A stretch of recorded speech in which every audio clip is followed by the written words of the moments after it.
you're set to record and take photos on the Meta Ray-Ban sunglasses. Now, the first thing you're going to need to do is when you actually put them on, of course, you can actually see there's a button on the right wing of the glasses, which you actually click. If you click it once, it will basically snap a photo like it just did there. Or if you want to take a video, you can actually hold down this button for about 2 seconds. It'll actually make a noise just in your ears. You can hear it just because there's speakers on the back of these, obviously, indicating that it's recording. Now, if you do want to turn off this light to get people's authentic reactions, I've actually linked some glasses covers. They're really cheap and they're life changers when it comes to actually using these glasses, just because there's no actual way to turn this filter off of this light, indicating that you're obviously recording. But if you do want to stop recording, again, you just hold this down for about a second. You can even press it to stop recording. Or the second way you can actually start recording is you can basically say, "Hey Meta, take a photo." Or to start recording, say, "Hey Meta, start recording."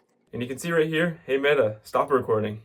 But those are the 2 ways you can actually start recording or take photos with your glasses. And again, I've linked a glasses cover that's really cheap and really a life changer if you do want to record without people knowing. Now, if you do want to get your media off your glasses, what you need to do is you get the Meta AI app, which you have right here, and you're going to basically want to open it, and you can click on the glasses icon in the bottom right hand corner and simply click on your glasses right here, and you can basically import any of the media just by clicking on the media option. And you can either choose the auto import option, or you can actually go back to the home screen and basically click on the import right here. You can see it's importing these 5 new videos, and it'll basically show you a gallery of all the images and videos that you have actually taken on this thing. And if you do want to save this to your camera gallery, what you do is you simply click on the photo, click on the share option, share to, and you can basically just save the image or video to your camera roll like so and send it to whoever the heck you want. But yeah, if you found this helpful, leave a like, and I've also linked all of my favorite Meta glasses accessories in the description below.